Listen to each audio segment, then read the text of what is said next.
তোমরা জানো আমি রাজস্থানে চলে আসছি আর আমি গাড়ি করে আসছি। কেউ যদি গাড়ি করে আসো ভাই কোচবিহার বা ওই সাইড থেকে রাজস্থানে, প্লিজ এই ভিডিওটা দেখো, কি কি সমস্যার সম্মুখীন হতে হবে জাস্ট দেখো। এই মুহূর্তে উত্তরপ্রদেশে আছি, বলা চলে রাম মন্দিরের পাশে। তবে এখানে আমলক্ষী দেখেছি, আমলক্ষী পারবো।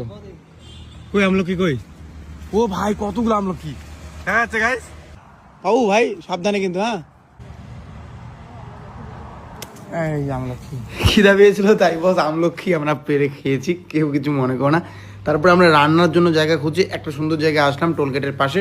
এখানে রান্না করলাম, আমরা বাইরে রান্না খাই, সো রান্না করা দেখালাম না। সো রান্না করার পরে আবার বেরিয়ে পড়লাম আমরা আগ্রার উদ্দেশ্যে। অ্যাকচুয়ালি আগ্রাতে তাজমহল আছে, তাজমহল আজকে দেখবো, কিন্তু পরে দেখা হয়নি, আসার দিনে দেখবো। সো তারপরে আমরা যাব রাজস্থানে। যাওয়ার সময় এই রাস্তায় সমস্যা হয় বস, কি সমস্যা হয় বুঝতে পারবে। 500 মিটারের মধ্যে লখনৌ ঢুকবো গাইস। আমরা অযোধ্যা থেকে বেরোয়েছি আগ্রার দিকে, মিডিলে একটা শুধু বাজার দেখেছি, তারপর আর কোনো না পেট্রোল পাম্প দেখেছি, না কোনো বাজার দেখেছি, না কোনো দোকান একটা পর্যন্ত দেখেছি। একটা জলের দোকান আমরা দেখিনি। একদম কন্টিনিউয়াসলি চলতে আছি প্রায় 2-2.5 ঘন্টা টানা, আর ফুল স্পিডে গাড়ি 100-120, এখানে লিমিট আছে 120। আরও এখানে 244 কিলোমিটার যেতে হবে, 244 কিলোমিটার গেলে এই রোডটা পার হবে। 250 কিলোমিটার পরে রাস্তার ধারে একটা রেস্টুরেন্টের দেখা মিললো, নাম এখানে ফুড লেখা, ফুড কাং।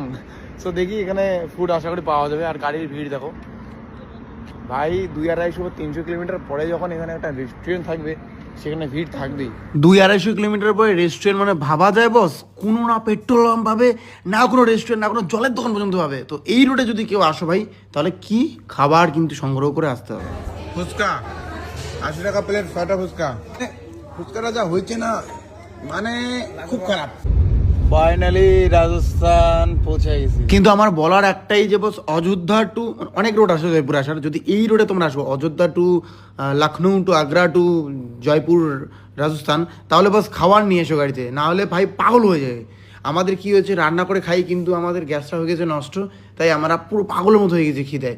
টোটাল 700 কিলোমিটার কোনো দোকান নেই, কিছু নেই, 2টা দোকান আছে, ওখানকার খাবার একদম বাজে। যাই হোক, গ্যাস বা রান্নার জিনিস খারাপ হওয়ার জন্য আমরা কালকে থেকে আজ পর্যন্ত কোনো কিছু খেতে পাইনি। রুমে যাবো এবং তারপরে খাবো বস। তোমরা যারা রাজস্থান বা জয়পুর ট্রেনে আসো তারা হয়তো এইসব পাহাড় ঠাহাড়গুলো খুব কম দেখো। এটা হচ্ছে বাই রোডে, তোমরা যদি যাও অযোধ্যা টু রাজস্থান তাহলে দেখতে হবে রাজস্থান ঢোকার আগে, মানে জয়পুর ঢোকার আগে। ভাই এটা মনে হচ্ছে পাহাড়ি এলাকায় চলে আসছে। পাহাড়ের ভিতর দিয়ে এখন ঢুকলাম জয়পুর সিটিতে, দেখাও যায় না।